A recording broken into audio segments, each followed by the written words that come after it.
ಇವತ್ತು ಬಜೆಟ್ನಲ್ಲಿ ಕೆಲವು ರಾಜ್ಯಗಳನ್ನು ಗುರಿಯಾಗಿಟ್ಕೊಂಡು ಬಜೆಟ್ ಅನ್ನ ಮಂಡನೆಯನ್ನ ಮಾಡಿದ್ದಾರೆ. ಅದನ್ನು ನಾನು ಪ್ರಶ್ನೆ ಮಾಡಕ್ಕೆ ಹೋಗೋದಿಲ್ಲ. ಆದರೆ ನಮ್ಮ ಆರ್ಥಿಕ ಸುಧಾರಣೆ, ನಮ್ಮಲ್ಲಿರ್ತಕ್ಕಂಥ ಸಮಸ್ಯೆಗಳಿಗೆ ಪರಿಹಾರವನ್ನು ಕೊಡಬೇಕಾಗಿರ್ತಕ್ಕಂಥದ್ದು ಕೇಂದ್ರದ ಕರ್ತವ್ಯ. ಆ ಕರ್ತವ್ಯದನ್ನ ವಂಚನೆಯನ್ನ ಮಾಡ್ತಾ ಇದ್ದಾರೆ.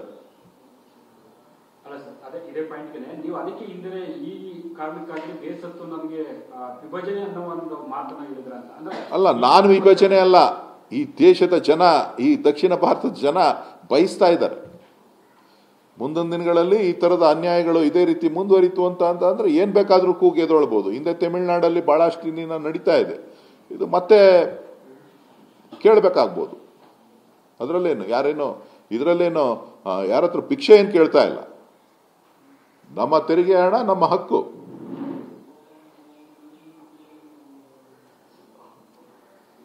ಈಗ ರಾಜ್ಯದ ಆರ್ಥಿಕ ಪರಿಸ್ಥಿತಿ ಸುಧಾರಣೆ ಆಗಬೇಕು ಅಂತ ಅಂದ್ರೆ ಈ GST ಬಂದ ಮೇಲೆ ನಿಮ್ಗೆ ಏನು ಆಪ್ಷನ್ಸೇ ಇಲ್ವಲ್ಲ. ಏನಿದೆ ಆಪ್ಷನ್ಸ್?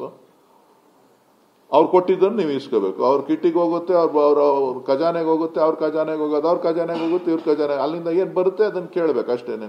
ಇನ್ಕಮ್ ಟ್ಯಾಕ್ಸ್ ನಲ್ಲಿ ನಿಮ್ಮ ಹತ್ರ ಏನು ಯಾವುದೇ ವಿಧವಾದಂತ ಎರಡನೇ ವಿಚಾರ ಇಲ್ಲ. ಏನ್ ಯೋಜನೆಗಳನ್ನ ಕೊಟ್ಟಿದ್ದಾರೆ ಬಜೆಟ್ ನಲ್ಲಿ? ಏನ್ ಯೋಜನೆ? ಓಟ್ ಕೇಳೋದು ಬಿಟ್ರೆ ಏನ್ ಕೊಟ್ಟಿದ್ದಾರೆ? ಮಾಧ್ಯಮ ಸ್ನೇಹಿತರು ಹೇಳಬೇಕು ನನಗೆ.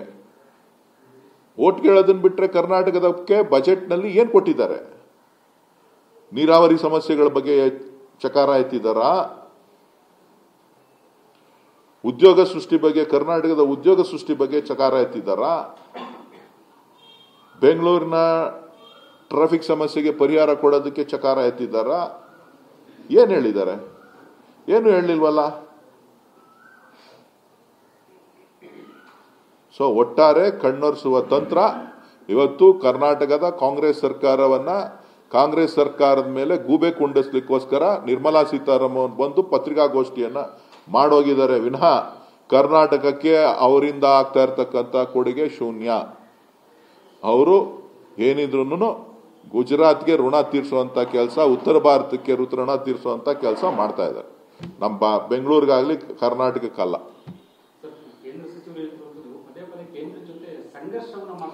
ಯಾರು ಸಂಘರ್ಷಕ್ಕೆ ಹೋಗಿಲ್ವಲ್ರಿ? ಇವರೇ ಸಂಘರ್ಷ ಅಂತ ಪದ ಉಪಯೋಗಿಸ್ತಾ ಇದ್ದಾರೆ. ಏನ್ ಸಂಘರ್ಷಕ್ಕೆ ಹೋಗಿದ್ದಾರೆ? ಸಂಘರ್ಷಕ್ಕೆ ಯಾರು ಹೋಗಿದ್ದಾರೆ? ಏನ್ ದಿನ ಬೆಳಗ್ಗೆ ಇದ್ರೆ ಬೈತಾ ಇದ್ದಾರೆ ಯಾರನ್ನಾರ? ಜನರಿಗೆ ದಾರಿ ತಪ್ಪು ಸಂದೇಶವನ್ನ ಕೊಡುವಂತದ್ರಲ್ಲಿ ಯಾರು? ಸ್ಟೀಲಾ ಹುಕ್ಕ ಏನದು? ಎರಡೂನ ಅವ್ರು ಬ್ಯುಸಿ ಆಗಿದ್ದಾರೆ.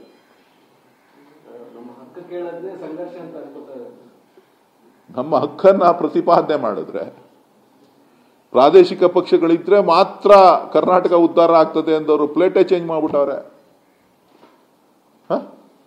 ಪ್ರಾದೇಶಿಕ ಪಕ್ಷಗಳಿದ್ರೆ ಮಾತ್ರ ಕರ್ನಾಟಕ ಉದ್ಧಾರ ಆಗುತ್ತೆ ಎಂದವರು ಪ್ಲೇಟ್ನೇ ಚೇಂಜ್ ಮಾಡ್ಬಿಟ್ಟಿದ್ದಾರಲ್ರಿ. ಒತ್ತಡ ಕಡಿಮೆ ಮಾಡ್ಕೊಳ್ಳಿ. ರಾಜ್ಯದ ಸಂಸದರು ಅನುದಾನ ಮತ್ತು ಯೋಜನೆಗಳ ಬಗ್ಗೆ ಪ್ರಸ್ತಾಪ ಮಾಡಬೇಕಾಗಿತ್ತು. ಮೊದಲಾಗಿ ಮೂಡಾ ಪ್ರಕರಣ, ವಾಲ್ಮೀಕಿ ಪ್ರಕರಣಗಳನ್ನು ಪ್ರತಿಭಟನೆ ನೋಡ್ರಿ, ಮೂಡಾ ಪ್ರಕರಣಕ್ಕೆ ಸಂಬಂಧಪಟ್ಟಂತೆ ಇದು ಬಿಜೆಪಿಯ ಕೂಸು. ಬಿಜೆಪಿಯ ಕಾಲದಲ್ಲಿ ಬಿಜೆಪಿಯ ಮುಖ್ಯಮಂತ್ರಿಗಳು, ಬಿಜೆಪಿಯ ಮಂತ್ರಿಗಳಾಗಿದ್ದಂತಹ ಕಾಲದಂತೆ ನಡೆದಂತ ಇದು ಭಾರಿ ದೊಡ್ಡ ಹಗರಣ. ಈ ಹಗರಣವನ್ನ ಕಾಂಗ್ರೆಸ್ ಸರ್ಕಾರ, ಸಿದ್ದರಾಮಯ್ಯನವರ ನೇತೃತ್ವದ ಸರ್ಕಾರ ಇವತ್ತು ತನಿಖೆಗೆ ಆದೇಶ ಮಾಡಿದೆ. ವಾಲ್ಮೀಕಿ ಪ್ರಕರಣನೂ ಅಷ್ಟೇನೇನೆ. ಇದು ಹಿಂದೆ ನಡ್ಕೊಂಡು ಬಂದಂತ ಪ್ರಕರಣ.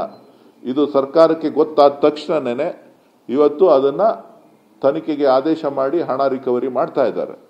ಸೊ ಇವತ್ತು ಕರ್ನಾಟಕಕ್ಕೆ ಆಗಿರುವಂತ ಅನ್ಯಾಯವನ್ನ ಸಂಸತ್ ಸದಸ್ಯರುಗಳು, ಕರ್ನಾಟಕದ ಏನು ಹಕ್ಕು ಬರ್ತಾ ಇತ್ತು, ಯಾವ ಕೂಗು ಇವತ್ತು ರಾಜ್ಯದಲ್ಲಿ ಎದ್ದಿದೆ, ಅದರಲ್ಲೂ ವಿಶೇಷವಾಗಿ ಕರ್ನಾಟಕ ಇರ್ಬೋದು, ದಕ್ಷಿಣ ಭಾರತದ ಎಲ್ಲ ರಾಜ್ಯಗಳಿಗೆ ಏನು ಅನ್ಯಾಯ ಆಗ್ತಾ ಇದೆ ಅದ್ರ ಬಗ್ಗೆ ಮಾತಾಡ್ತಾರೆ ಅಂತಕ್ಕಂಥದ್ದು ಇನ್ನ ಬಹಳಷ್ಟು ಕಾಲಾವಕಾಶ ಇದೆ. ಬಜೆಟ್ ಡಿಸ್ಕಷನ್ಸ್ ಇದೆ, ಮಾತಾಡ್ತಾರೆ ಅಂತಕ್ಕಂಥ ಭರವಸೆ ನನಗಿದೆ.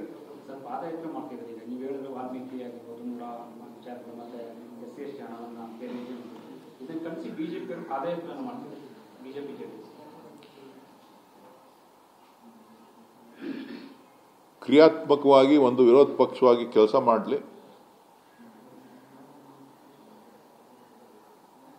ಅವ್ರೇನು ಮಾಡ್ತಾ ಇದ್ದಾರೆ, ಅವರ ಕಾಲದಲ್ಲಿ ಏನಾಗಿದೆ ಅನ್ನೋದನ್ನ ಕಾಂಗ್ರೆಸ್ ಕೂಡ ಎಳೆ ಎಳೆಯಾಗಿ ಈ ರಾಜ್ಯದ ಜನರ ಮುಂದೆ ಬಿಚ್ಚಿಡುವಂಥ ಕೆಲಸವನ್ನ ಮಾಡ್ತದೆ.